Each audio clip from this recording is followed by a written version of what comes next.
Greetings and bienvenue, Midnight Crew. Thank you for returning to this broadcast, and welcome to new viewers joining us for the first time. If you like a video, then feel free to subscribe. So your story for today. My friend and I decided to drive down to Santa Cruz on a spur-of-the-moment decision. We drive down, everything nice and dandy, until we get into an argument. So, I'm ignoring him, and he decides to drive down the one going north. We finally pull over after a while, having finally gotten over being pissy, and we go down into this tiny cove, beach that's vacant. We mess around in the sand a while, building things and drawing in it, but then we notice there is this cave off to the side. It's very rocky, and there is a stream of water coming from the cave. We decided to climb up and go in. Inside it's impossibly dark. We were trying to use our cell phones to see if we could make out anything, but it really didn't help much. It's about then I hear this rasping voice. It's deep and it's thick. I think it's my imagination at first. Of course I'm going to be a little scared, paranoid when I'm almost knee-deep in water wandering around a cave in the dark, right? But as we go farther in, the voice becomes more prominent, louder, and it sounds like it's coming from the water. It's talking, and I don't like it, so I decided to hightail it back. The problem with this being that the light at the head of the cave seems to get darker and darker the faster I move towards it. At this point my friend joins me in my retreat. The voice is louder, following up, and I'm practically stumbling and smashing my bare feet into rocks trying to escape. Worst experience ever. Once I was out of the cave I walked straight back to the car. There is no way in hell I'm going back in there. My friend thinks we woke it up. He said he caught a glimpse of it, some sort of giant crab thing. Christ, I wish he wouldn't try to scare me. There is a village somewhere in the jungles of Vietnam. It is only accessible through an old guide man by the name of Linje. He can only be found in a cave near the jungle where it is rumored to be. He claims he discovered the cave some decades ago.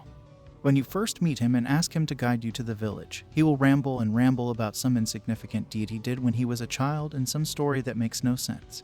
However, if you just nod your head and smile, he'll eventually stop. If you interrupt him, he will not guide you.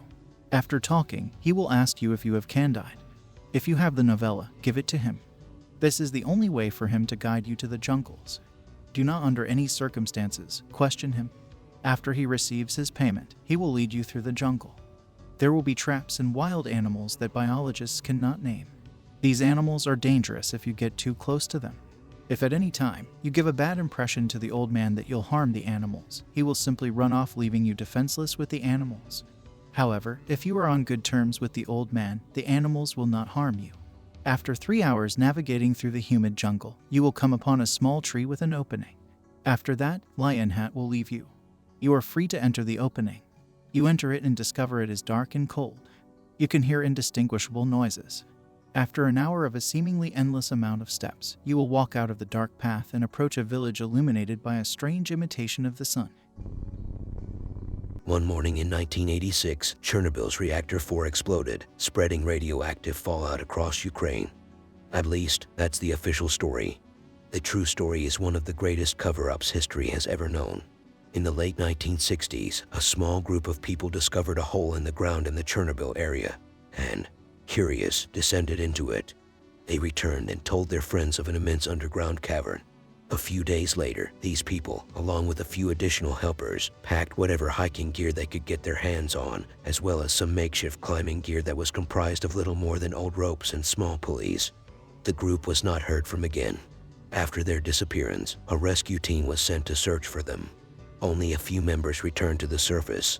The rescue team had advanced in increments, with one portion of the team remaining farther behind while the other continued inwards. The few survivors had been in one of the groups hanging behind. They were badly shaken. One was later institutionalized and were not entirely sure of what they had seen. As time progressed, they began to rationalize the experience, and details became even less clear. They all were able to agree on a few things, though. They had entered what initially appeared to be a small cave that quickly expanded into a massive cavern. Past that, it expanded into what appeared to be giant, bottomless expanse. The cavern continued in many directions, and the team's progress was very slow. At this point, their accounts become uncertain.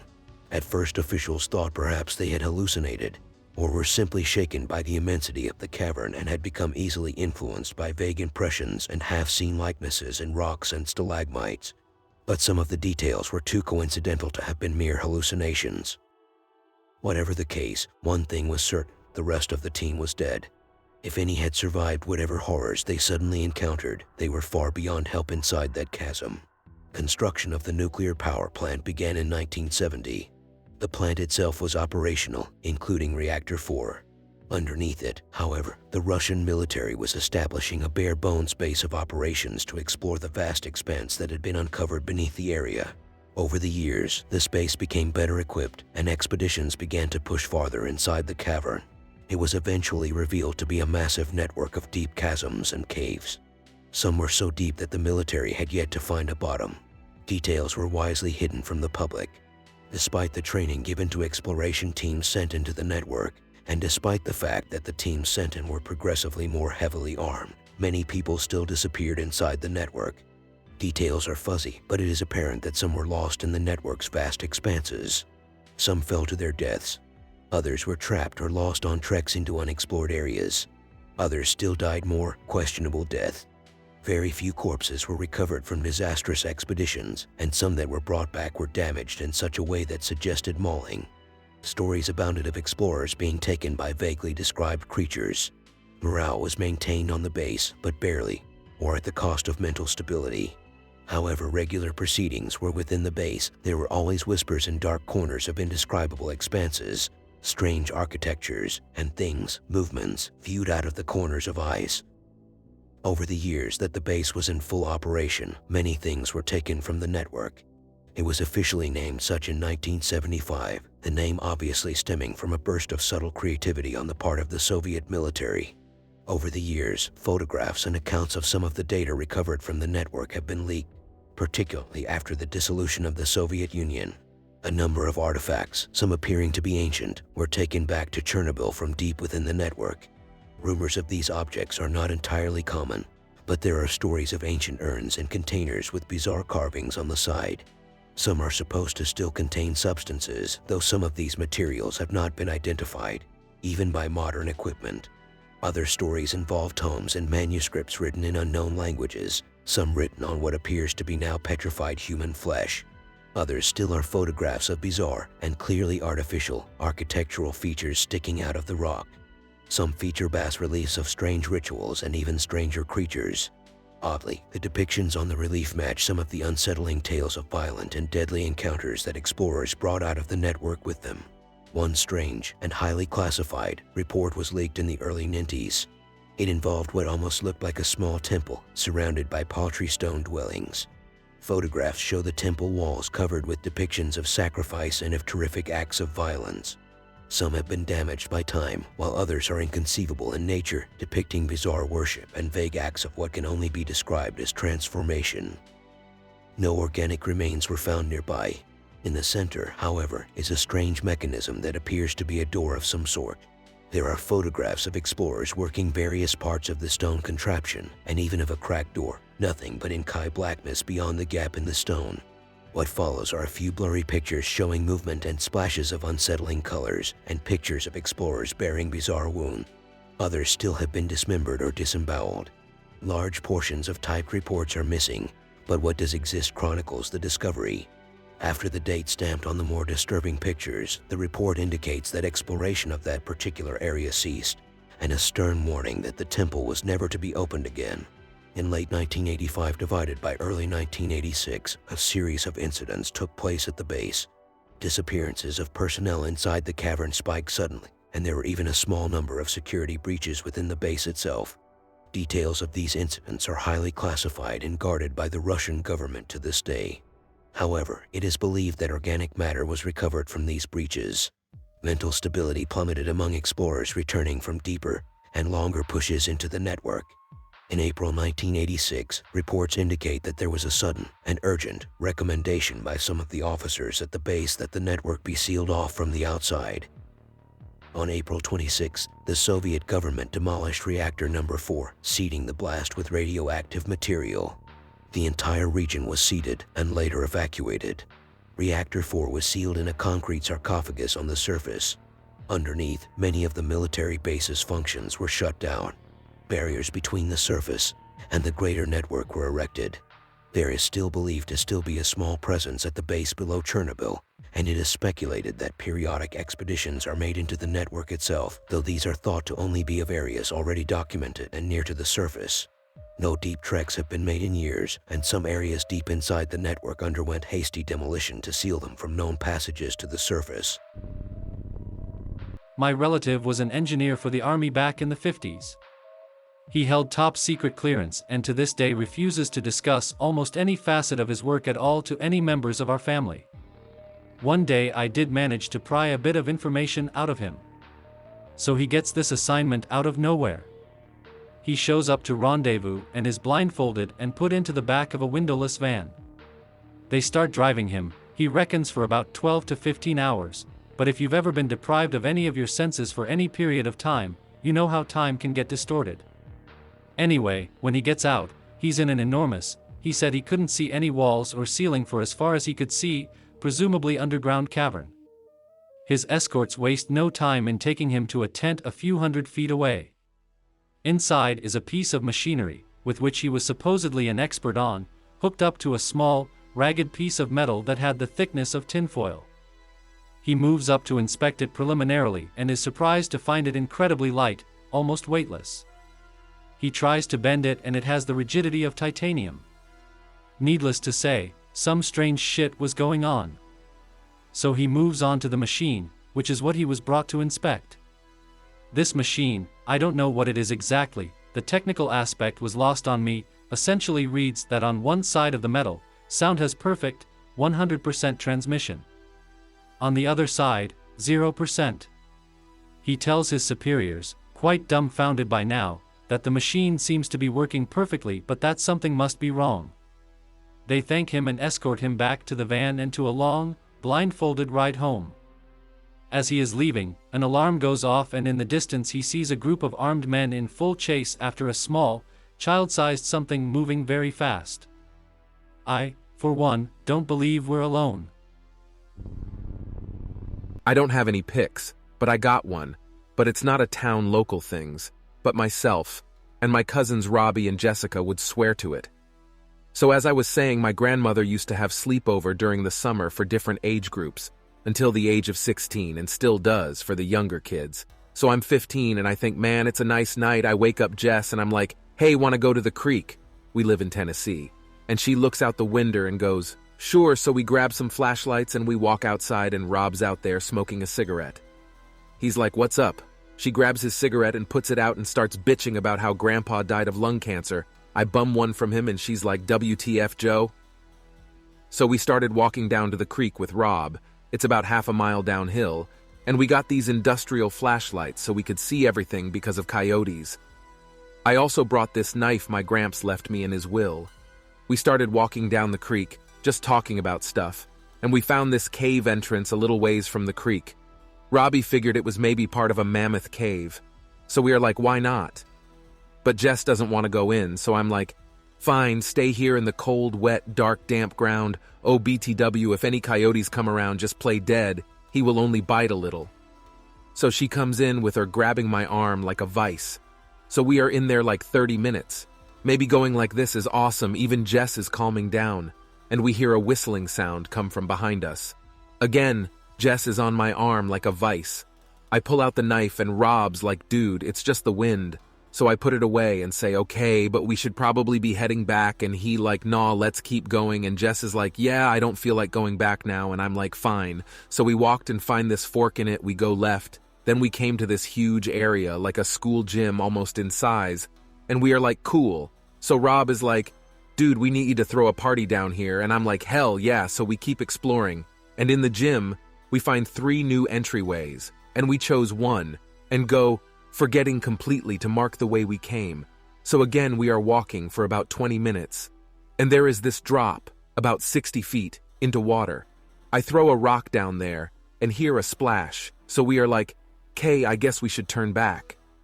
Again, we hear a splash, then another but bigger, then one like wet towel on land. We look at each other. Again, Jess is a vice on my arm, and I get my knife. We hear that whistle again, but louder, more like a screech this time, and sounding like it's from the water. The flashlights goes out. Jess just guns it out the other way, dropped the flashlight which I picked up and ran after her and Rob. who managed to turn on his flashlight. I can't turn mine on, so I just hold on to Hit and keep shaking it, screaming, "Jess, come back!" I catch up to Rob, and then we get back to that gym area, and she has taken the wrong way. We scream for her, but the sound, according to her, sounds demonic, and she screams back, "Leave me alone." Screaming, crying, we go to where we think the voice it coming, and find her. She's crying on my arm. I'm like, "Listen, we have to be quiet, we have to think about this." So we walk back the gym as quietly as possible. We sit there, and again we hear something. She whispers in my ear, "Joe, I'm really scared. Please protect me." I say, "Don't worry, there is nothing there here." Rob's like, "Dude, we gotta make a choice." I'm like, "I think left would be good." He like, "IDK, I was thinking right. I know Jess was gonna go with me because I would protect her like a little sister." He is like, "You two go left, I'll take right." I'm like, "Dude, if you make it out, just go. We will make it." I whisper to him, "Jess will make it," she says. "No, we should stick together." I ask her, "Which way do you want to go?" She says, "The way you go." I laugh. He's like, "I'm going, you guys do what you want." My instinct says right. I'm like, "Okay, dude, your choice." I don't know why, we were stubborn, just stressed because we were scared. So we get the flashlights working and go left. We chose wrong. Jess says, "I hear that thing again, like wet feet." I'm like, "Where?" Suddenly the words, "hello," like a moan almost human almost. I say back, "Who are you?" The voice say, "I don't know, I'm hurt, help me." I say, "Come into the light." The voice says, "Where?" "Look." He says, "I can't see." I say, "Man, don't screw with me. I got a big knife in my hands and didn't know how to use it." Silence. I say, "Buddy, if you're not messing with us, then come into the light. But if you think you scare us, watch out, because I'm gonna stab you."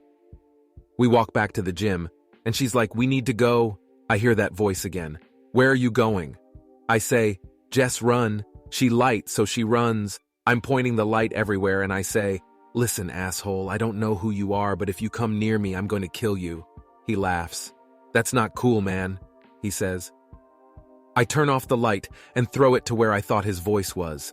I hear a clunk, like the sound of a heavy flashlight hitting a skull, and I gun it. To this day, Jess won't go outside near water at night, and I don't even want to think about who it was. Rob thinks we are making it up. I'm not going to sleep now, though. Last week, me and Rob went back down there. We found the flashlight with some red stuff on it and puddle about the size of footstep by it. He says, "You want to go check it out?" I say, "You want to have nightmares for years, be my guest." You find yourself awake in a strange cave on a far-off planet. The cave is several thousand meters deep, and you are lying at the very bottom. It is somewhat warm, and you notice a small pool with translucent reddish liquid, though you dare not drink it out of a natural fear of the unfamiliar. There are strange plant-like growths protruding from the cracks in the cave floor. It is completely silent, so much you can only hear your own breathing. You then hear gentle splashing coming from the pool. Upon attempting to inspect the source of the splashing, it suddenly stops, without even a ripple in the light red liquid as evidence. In the corner of your eye you notice a strange blue mist forming from the cracks in the rock. As soon as you look over, it too disappears. All of a sudden, a small green rock fragment crash lands beside where you are standing. As you go to inspect the strange rock, it begins to melt in with the cave floor, after which a green mark lingers, but slowly fades. All of a sudden you hear a high-pitched shriek coming from the top of the cave, although you find it hard to comprehend how a noise made so high up can be heard so clearly from the cave floor. You look up, and you notice, at the top of the cave, a bird of some kind. However, as it quickly descends, you notice that it glides on 4 separate and somewhat bizarrely colored wings, which appear to morph into and out of each other as they slowly flap. You suddenly feel like you are floating, and when you look at the floor, you notice the green mark originating from the falling rock fragment has reappeared and has formed a circle around your feet. You gasp and go to move out of the circle, but it just follows you wherever you stand. You then see that the red liquid in the pool is slowly ascending as one whole mass. It moves towards you and eventually forms a perfect transparent dome over your head, which, like the green circular mark, moves with you. You stand where you are for what seems like an eternity, when you notice the blue mist begins to reform, again in the corner of your eye. This time when you suddenly go to look at it, instead of disappearing, it remains in the corner of your eye, forming an odd human-like shape, which begins to slowly walk towards you, all the while only peripherally viewable. Looking away does not stop its advancement.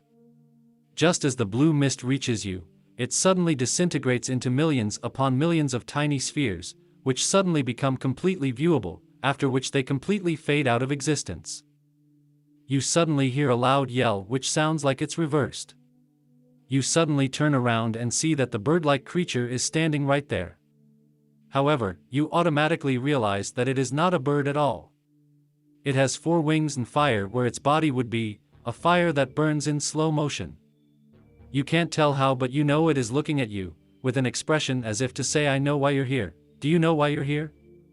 It keeps a fixed stare without any flinching whatsoever, but before you know it, the creature, the green mark, and the transparent liquid begin to slowly ascend into the sky, and the 3 then abruptly melt into each other and, without as much as a faint sound, explode in a massive ball of bright white light. The bright light suddenly implodes into itself, and when you open your eyes, you find yourself standing in a flat field of nothing but low dry grass, blue-colored grass, as far as the eye can see in every direction, no mountains, no hills, no trees, just an endless sea of blue grass, completely silent and under a light yellow sky with absolutely no clouds, no sun, and no moon. You then realize you can float in this strange and void atmosphere, and you begin gliding through the air with natural ease. Even at high elevation, you can still only see blue grass in every direction. You then start to speed up while floating, and as you go higher into the light yellow sky, you notice the sky turns even lighter and lighter, to a point where you are now floating in a blank white void. You attempt to glide lower at high speed, but no matter how fast you descend, it is still completely white and void, and the bluegrass and earth you were stepping on seem to have disappeared without a trace. You then attempt to glide upwards, but no matter how fast you go in any direction, it is the same, a white void, nothing but nothing, forever. I hope that you enjoyed tonight's broadcast. If you enjoyed tonight's story, then please subscribe to the channel, as more green texts will appear daily. A new broadcast will appear when the clock strikes midnight Central Time.